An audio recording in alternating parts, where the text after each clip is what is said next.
Guys, it is time to take the NC700X for a spin. The engine on this requires a little bit more getting used to it, because the way this bike makes power is very different than a CB500 or those type of bikes.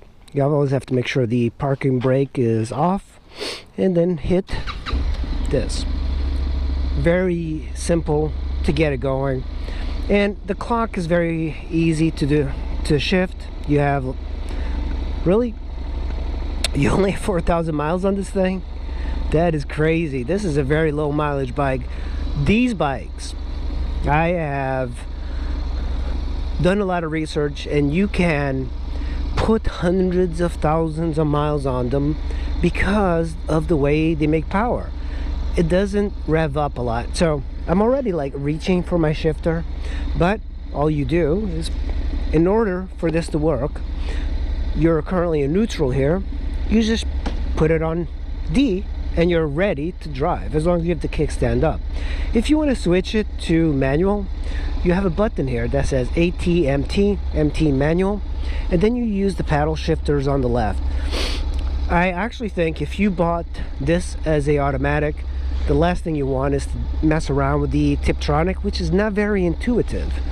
And then you have an S, so you can slide that to S, and you can see it's shifted to S. What that does, it keeps the bike in lower RPM. So I'm not really used to riding this thing. I'm going to make a bit of a little ride here. It's very easy to ride. These bikes are known all over Europe because they are incredibly smooth, reliable, and very inexpensive.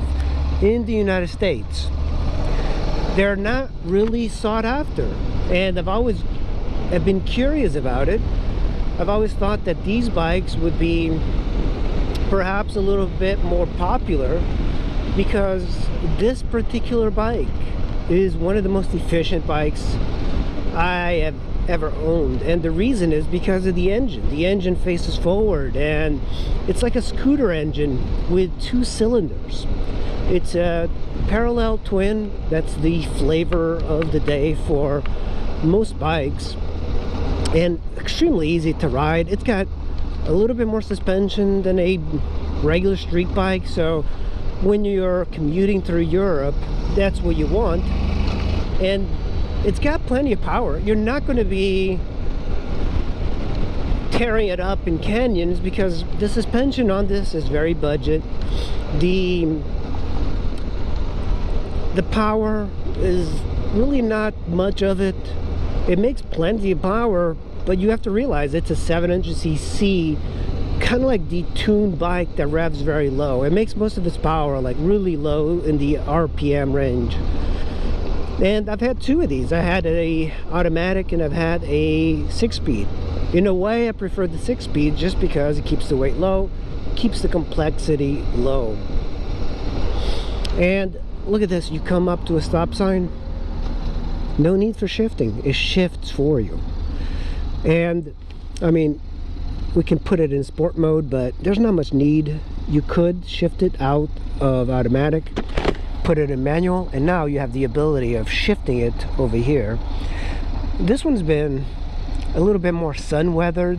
The signs on the handlebars are disappearing. I'm going to put it back on automatic. I feel that if you get this bike as an automatic, you're doing a disservice riding it in manual. It just doesn't seem like something that you should do. But the automatic version of this bike is more sought after, and I believe that the 2012 Honda NC700 was the first Honda DCT, and ever since, Honda has been doing the DCTs. Now they have them in the Goldwing, they have them in the Africa Twin, now they have the NC750X. So if you consider the 750X, it's if you buy it used, it is much more expensive, because a lot of the complaints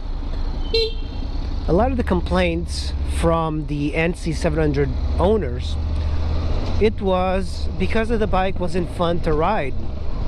When you get on the CB500, that bike is like a proper motorcycle with plenty of power. It feels peppy and it goes through the RPMs really effortless. But this one is not like that. But I would rather have this than the CB500. I've had two CB500s too. Well, actually I borrowed one. But this is a much nicer bike to ride year round.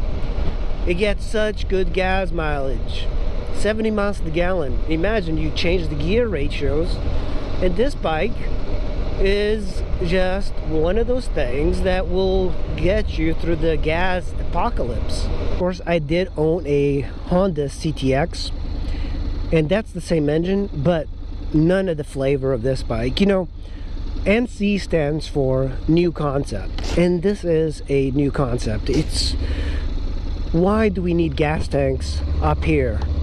Why can't you just have a storage space? That makes much more sense. I like that a lot, because if you don't want to get luggage, you can actually kind of do like a weekend trip, put your stuff here, bungee it down, and you have that kind of like ability to get around without needing much. So that's why this thing is the perfect commuter. It gets amazing gas mileage. It is extremely reliable. The parts for it are inexpensive. It is light. The weight is very low to the ground. It's got really good visibility. You can kind of turn your head really well and look around. The mirrors work flawlessly. They don't require much of anything. But this type of bike makes more sense for a commuter. When you're commuting year round, you know, the 6-speed or the DCT makes perfect sense. Having such wide handlebars. You know, this is kind of like a question that you'd have to ask Honda. It's like, why didn't you make this more of an ADV bike? You know that the ADV segment is so sought after. That's what people are going for. Why not make this an adventure bike? Why just style it like an adventure bike?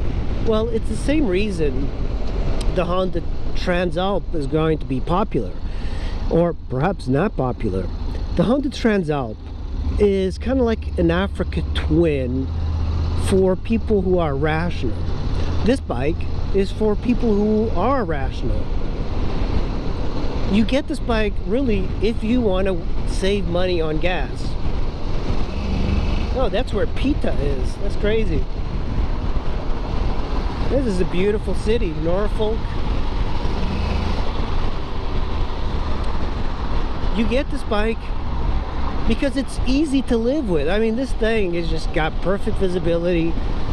It's got the speed sensation pretty high, so you are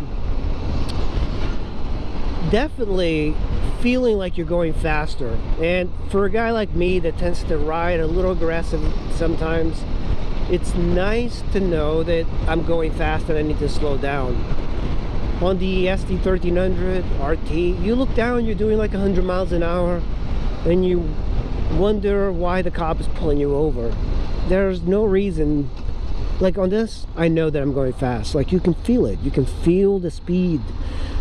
When you have a slim bike like this, you can filter and lane split. I can't do that on the ST1300, not in Washington where I live.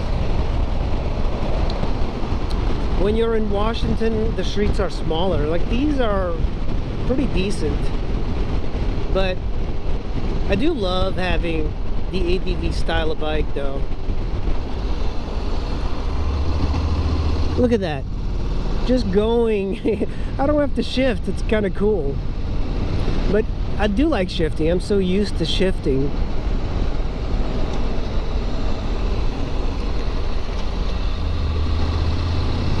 And it handles pretty well. It's just the power doesn't seem to be there, but it's got really good power for what it is, because these type of bikes are always deceiving. Bikes that have a low RPM range, because you want something tractable if you're just commuting. You don't want something that revs like crazy. You know, I commuted for years on a Ninja 250. Man, people here run a lot of red lights. I commuted a lot on a Ninja 250, and that's a twin cylinder 250. I loved it. But when you have a twin cylinder commuter like the Ninja 250, it revs so high. Like, you always want to keep that bike revving high. This one is down low. That's why you get really good gas mileage on a 700cc motor. This gets better gas mileage than a Honda Silverwing. So yeah, that's kind of a crazy thing to realize. This is the type of environment that this bike likes, like a in-town sort of commuting. I have no idea where I'm at, by the way. No idea. He's overheating. Look at this guy. Oh man, buddy, you're leaking coolant. This is also kind of important to note, is that if you rev this bike, it's not like the type of bike you rev at a red light. It'll lurch forward. And I've seen guys in Honda Africa Twins who kind of enjoy that nice sound that it makes, and then all of a sudden they're on the floor on top of a car. This isn't a ADV bike, by the way. An ADV bike will have a little bit more suspension, but look at this. I mean, I can come to a stop and it's shifted down everything that I need. So it's really kind of an amazing bike.